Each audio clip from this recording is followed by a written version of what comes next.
Thank you very much. So we have good news. We've reached a deal. It's a good deal for everybody, I believe.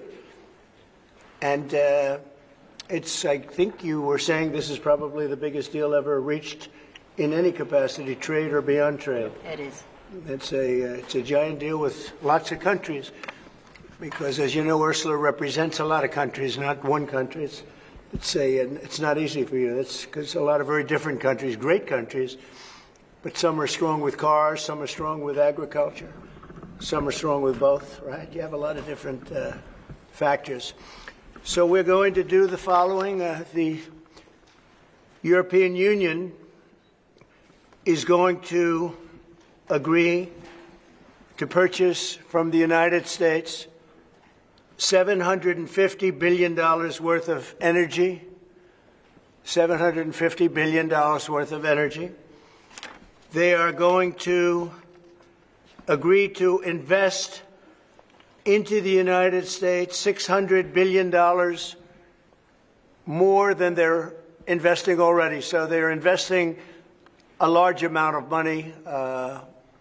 You know what that amount of money is. It's very substantial, but they're going to invest an additional $600 billion. They're agreeing to open up their countries to trade at zero tariff. So that's a very big factor. Opening up their countries, all of the countries will be opened up to trade with the United States at zero tariff. And they're agreeing to purchase a vast amount of military equipment. We don't know what that number is, but it's the good news is we make the best military equipment in the world, so sort of you have to do that. I mean, until somebody tops us, which is not going to happen. We're way ahead of every other country in terms of the quality of the military equipment. You saw that recently in Iran, and you see that, unfortunately, you see that often for all the wrong reasons, right? So those things are $750 billion, $600 billion, opening up the country. We are agreeing that the tariff straight across for automobiles and everything else will be a straight across tariff of 15%. So we have a tariff of 15%. We have the opening up of all of the European countries, which I think I could say were essentially closed. I mean, you weren't exactly taking our autos, you weren't exactly taking our agriculture, and then you would have smaller things, but for the most part it was closed. And now it's open. It's open for our companies to go in and do a good job with it. I think you'll like them. I think you'll like it. And we will, very importantly, they'll be investing a lot of money, but the military is a big number, but that's one number we're not determining. It's going to be whatever it is, but they're going to be purchasing hundreds of billions of dollars worth of military equipment. They're very important. They're going to purchase $750 billion worth of energy. So that's going to be great. And $600 billion worth of investments into the United States over and above what they have. So, and I think that basically concludes the deal. I mean, those are the main factors. I don't think there are too many other factors, other than we're going to get along great. And we have a great relationship now with NATO, which is largely the same. I mean, not exactly, but pretty close, right? Largely. And with NATO, as you know, they're going up to 5% from 2%. And the relationship is very strong with NATO. So I just want to congratulate you. I think it's great that we made a deal today instead of playing games and maybe not making a deal at all. I think it's, I'm going to let you say it, but I think it's the biggest deal ever made. Thank you very much. Congratulations.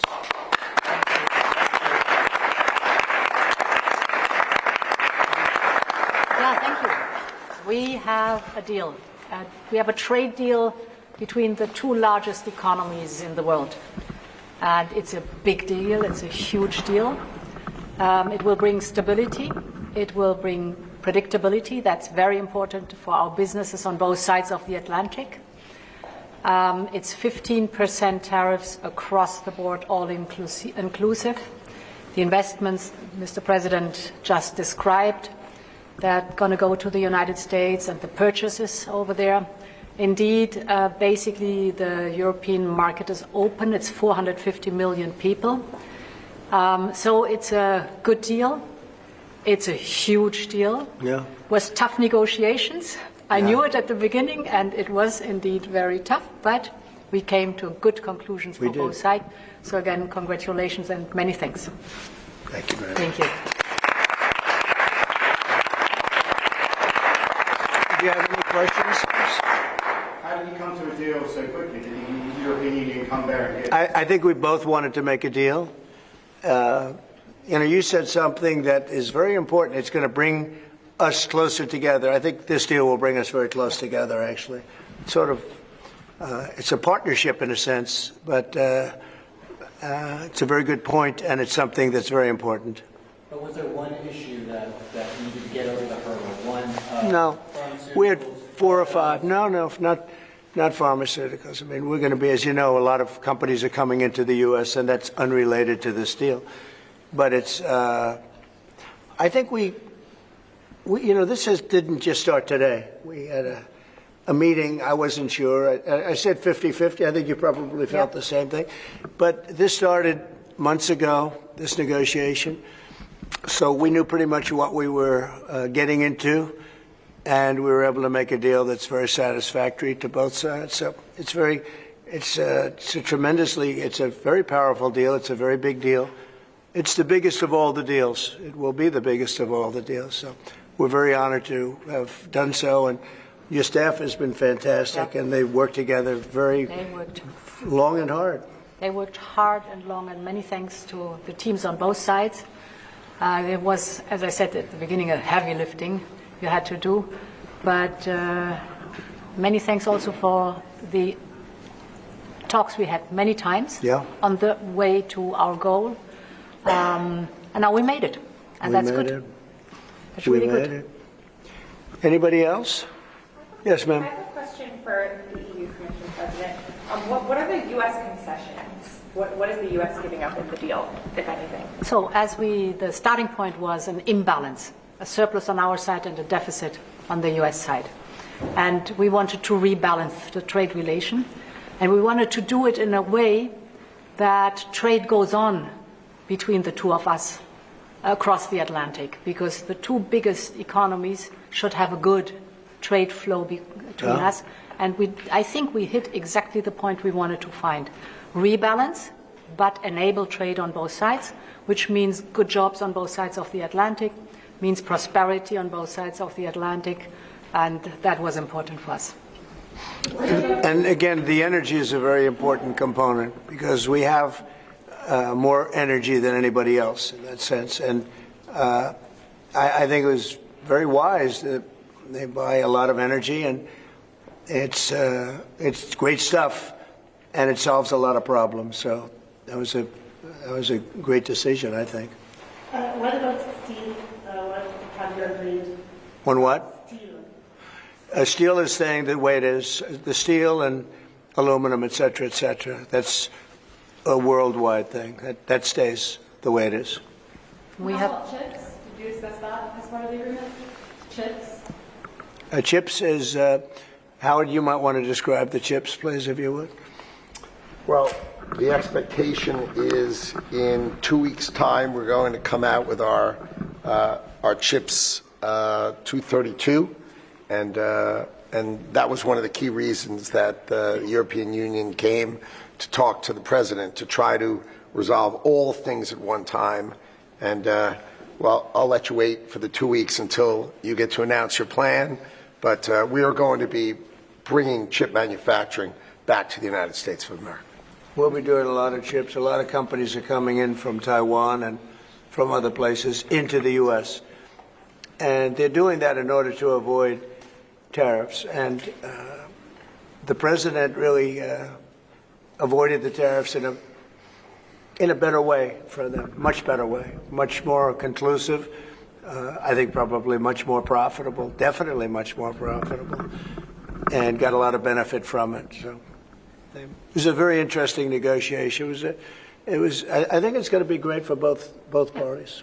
I think your various countries are very happy about this. Is there an industry in the U.S. that you see maybe having the first impact of getting into this market that was not accessible before, whether it's auto or what's the first call you make? Yeah, I think cars. Cars basically were not invited. Were not. I don't know if the word is not allowed or just you just kept them out somehow, right? But cars will be. We have some cars that do terrific business and we do really well with the pickup trucks, with the SUVs.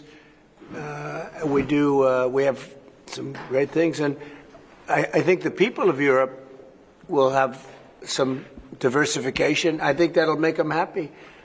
So I think maybe cars would be the one that would go the biggest, and the second would be agriculture, the farmers.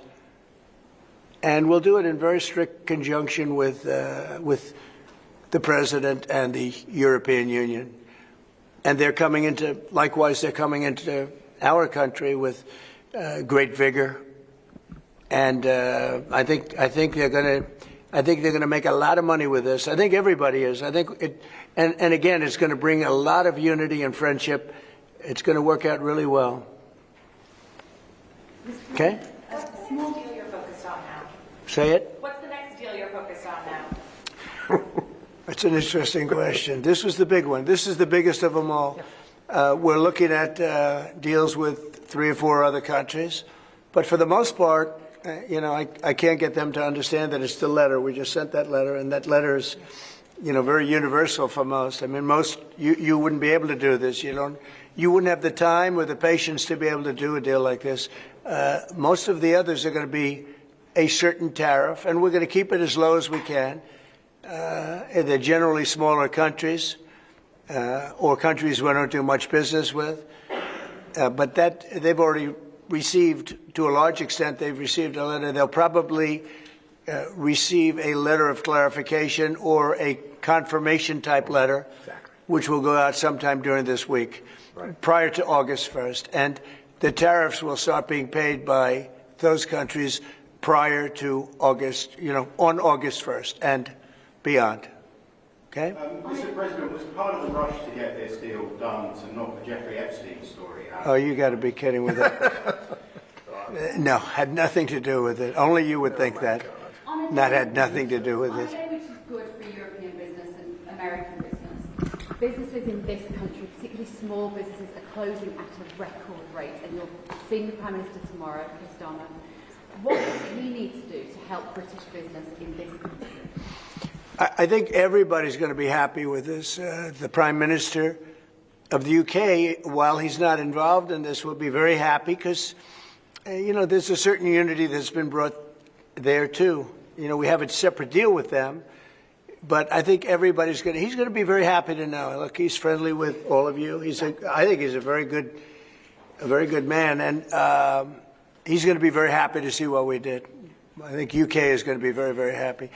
Thank you all very much. Appreciate it. Thank you.